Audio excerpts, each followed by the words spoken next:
Alright guys, welcome back to the channel. I promised you guys in the last video that I'd give you guys a garage tour, and today we're going to do just that. So I want to emphasize this is a 2-car garage, pretty small setup, but I've done some stuff to make it as efficient as possible so that I can do the most work out of this small space and still produce a high quality product in an efficient amount of time. So let's get to it. So right off the bat, we're going to kick it off in the welding area. The heart and soul of the welding area is my fixture table. This table is 67 by 43 inches. I wanted a table that would be nice and sturdy, nice and flat for me to weld on, fixture stuff to make sure I minimize distortion, warping, whatever, when I'm welding and working on stuff. And I wanted a fixture table like this for a long time, but I didn't really want to pay the price for one. If you buy a table like this from a manufacturer, you're looking at a price tag of about $5,000. So it cost me about $1,000 to build this myself. What I did is I made a CAD file, a DXF CAD file, and sent this to a laser cutting service. They cut out the top for me, and then I built the frame around it for what I wanted it to do and be, and it's been a great asset to the shop so far. So down here, I got a little bit of storage underneath my fixture table, and I got stuff like my cage fitment tools, as well as purge kits and purge blocks for stainless welding, and then some other TIG accessories down here in these storage containers. And then over here, I have a bench vise as well as my tubing notcher that I built adapter plates to mount to my fixture table. And let me show you that.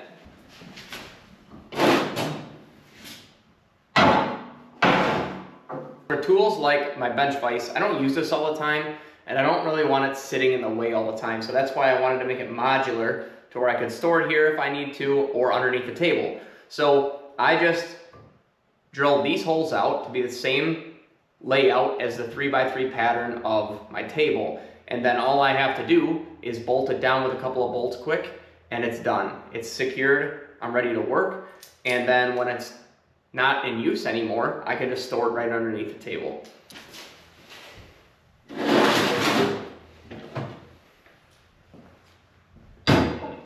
This is my JD Squared Notch Master tubing notcher. I just made a plate for this as well so that I can adapt this and fixture it to wherever I want to on my fixture table so that I can notch and coax some tube.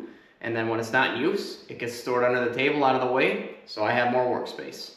Down here, I have all of my fixturing clamps as well as 2 grinders that I use all the time. And this is just a real easy way to access everything, to store everything. So I have all my quick clamps as well as some C-clamps, some vice grips, whatever I might need while I'm working on my welding table. This is all my TIG rod storage. I wanted a good way to keep all of my rod separated, sorted, and nice and neat and clean. I like to try to keep aluminum, carbon, steel, stainless all apart from each other since they are so dissimilar, and it just helps with cleanliness and tidiness of the shop. So these are just some storage tubes that I have, and I can pull these out if I want, unscrew them, and then my buddy Alex at AM Custom Fab sent me these 3D printed dividers for these tubes so I can sort out different sizes of wire. It's pretty slick, real handy. And then over here, I have my abrasive sorter. This is just a piece of 1 5/8 unistrut I screwed to the wall. And then I got some 3/8 rod that holds all my different assorted grinding attachments. Anything from sanding disc to wire wheels, grinding wheels, and cutting wheels are right there. And it's also a decent place to store my hood. And then right here, I just have a simple prime weld torch holder, and it's nice to just keep everything handy right there. Alex from AM Fab also sent me these 3D printed jigs with magnets on them to hold your leads, and I thought that was pretty slick because then I can just tuck up my leads out of the way and they're not dangling all over the place. Here we have our welding machines. I have all prime weld welders. They've always done real well for me. They're a real great price. I used to have a prime weld 225 and I upgraded to their new 325. That's this welder right here. So that's an AC pulse TIG welder that can run up to 325 amps. And I also have a water cooler attached to it. That's this unit down here. And it enables me to be able to run super hot with a small torch, and the torch doesn't overheat. And it's very handy, especially when you're welding on some thick wall aluminum or something like that when you need that amperage. This is my prime weld MIG 285. This machine has been a workhorse. I've ran a lot of wire through this thing and it's always done real well for me. nice smooth welds. It's a great machine, been very reliable. Over here we have our gas storage. One thing that I learned real quick is that you can really never have enough gas. So I have 2 bottles of 75/25 and 2 bottles of 100% argon. I think I'm gonna buy 1 or 2 more bottles of argon just because when I'm back purging stainless for turbo kits, I go through a lot of argon real quick and it's real annoying to have to run to the supply house all the time to get them filled. So this is my weld consumable cabinet. In here, I have all sorts of stuff. It's kind of a mess right now, but I got some extra welding gloves in here, some extra shields for my hood, batteries, and all my TIG components that I need. I have 17 and 20 series TIG torches, so I got a lot of different cups, mostly Furick cups and kits. These Furick kits are real nice, so I got one for my 17 series torch and my 20 series, but this is the kit that they give you, and this is one of my favorite cups, especially for stainless, is this BBW Furick cup. It works real slick for stainless. Nice gas envelope on it. It's real linear flow, so it works real nice. I also got some extra tungsten and some extra MIG wire and whatnot in here. Just try to keep things a little bit organized. So there's a decent amount of stuff going on in this area of the shop. I have my horizontal bandsaw right here, my Rogue Fab tubing bender, and a Rubbermaid cart. This Rubbermaid cart I use to store a bunch of materials on for whatever project I'm working on, to try to keep everything straight, neat, nice, and organized. Right now, I got a bunch of stainless parts on here for the Monte Carlo I'm working on, and I'll be showing you guys that real soon. This is my Rogue Fab M605 tubing bender that I built. This is a real slick setup. I wanted everything self-contained on one cart. It's an electric over hydraulic setup that I built. I pieced together this kit on Amazon, and it works real well. It's just all ran off of a 12-volt tractor battery. I can wheel it wherever I need to in the shop to bend tube if I need to modify something for a cage or bend up a mount or whatever it may be. Someday, I'm gonna make a separate video of this tubing bender to show you guys how the build went, how I put it all together, and what it's capable of. Over here, this is one of my main cutting areas. I like to cut all my stainless on this bandsaw. It works real good for that. I specifically bought this bandsaw for stainless cutting. I have a cold saw, and I'll show you that in a little bit. And what I found is with that cold saw, it's real good at cutting aluminum and carbon steel, but not so much stainless. I can get much better cuts, higher quality cuts, and the blades last way longer with a horizontal bandsaw. So that's why I bought this. All right, up here above me, I have some stainless tube storage in between here. This again is for that Monte Carlo that I'm gonna be working on. And then I also have these cutting blocks. So these cutting blocks are from SS Custom, and these make my life real easy, okay? If I wanna cut something at a different mitered angle, all I have to do is chuck it up into this 3D printing jig, and then I clamp it in the bandsaw, and you just cut right in the tangent of that plane, and it's a perfect cut, perfect miter every time at whatever degree you need. So these were kind of pricey, but very much worth it. They'll pay for themselves in no time. All right, let me show you guys how these things work. So let's say I wanna cut at a 60-degree angle. You can see right there where it says 60. All I have to do is take it apart, slip that 90 in there, and then put this piece back here, get it together, and then I just clamp it in the saw, and it cuts right in that perfect plane so that I have a perfect fit up on the stainless every time. Here we have my toolbox. There is a plethora of hand tools in here. I got a lot of stuff, a lot of hand tools. To be honest with you, most of it's from Harbor Freight. I don't use these tools enough to where I need Mac tools or Snap-on, and they have served me very well since I have started acquiring tools.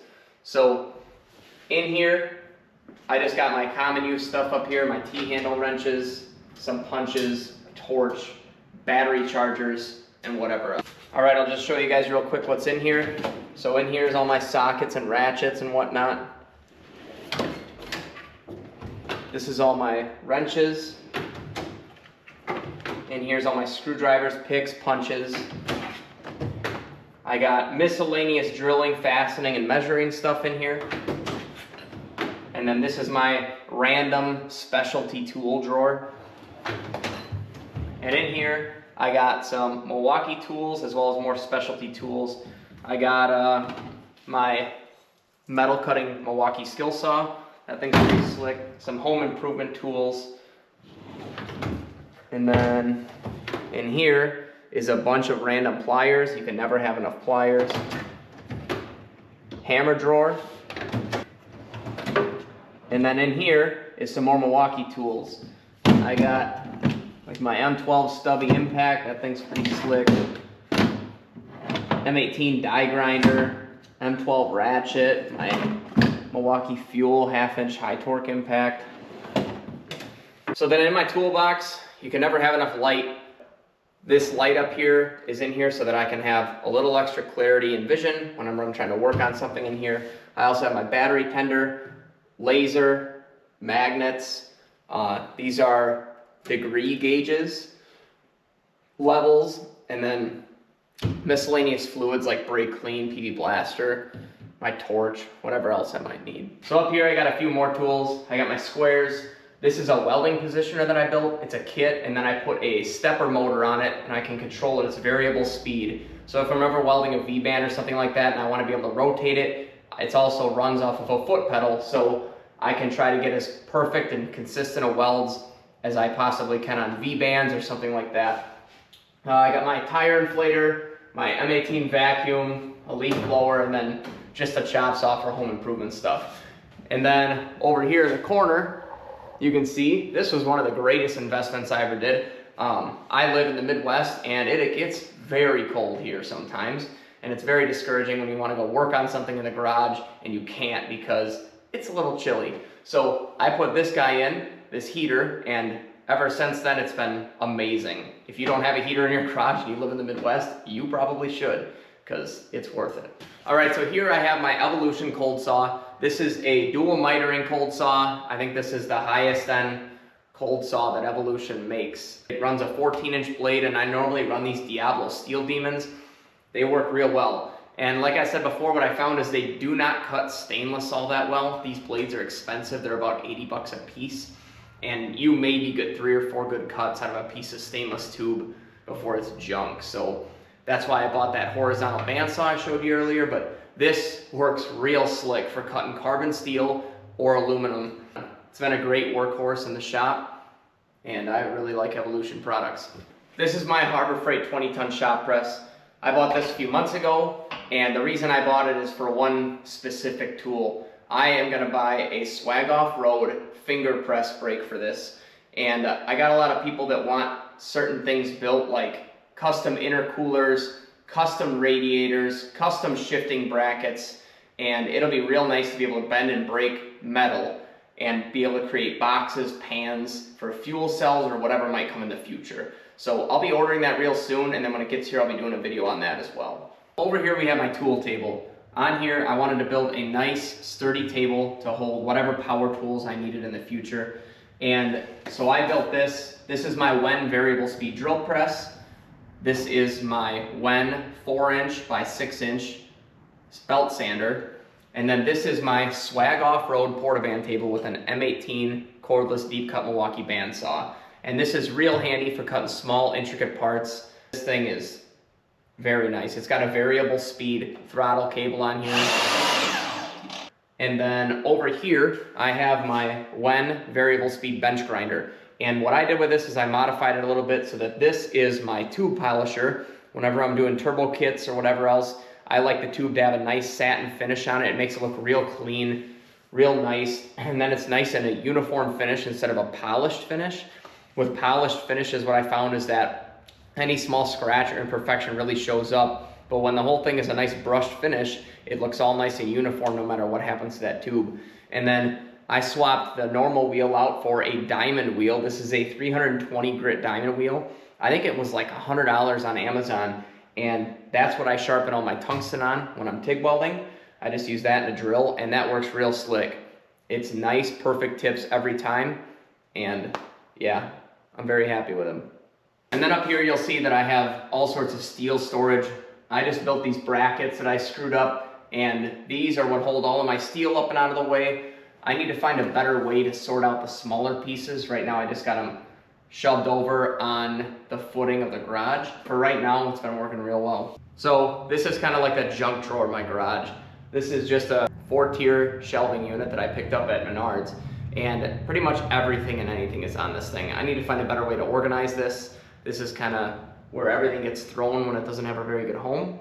But up here I have consumables, I got brake clean, I got extra MAP gas bottles, cloths, sanding discs, whatever I might need. All right guys, I hope you enjoyed the garage tour. The next video, we're gonna be looking at the Monte Carlo, the start of that project. I'm gonna go over all the parts and pieces with you guys and the plans we have for that as far as the roll cage and the turbo kit go. So stay tuned for that. Like, comment, and subscribe. We'll see you on the next one.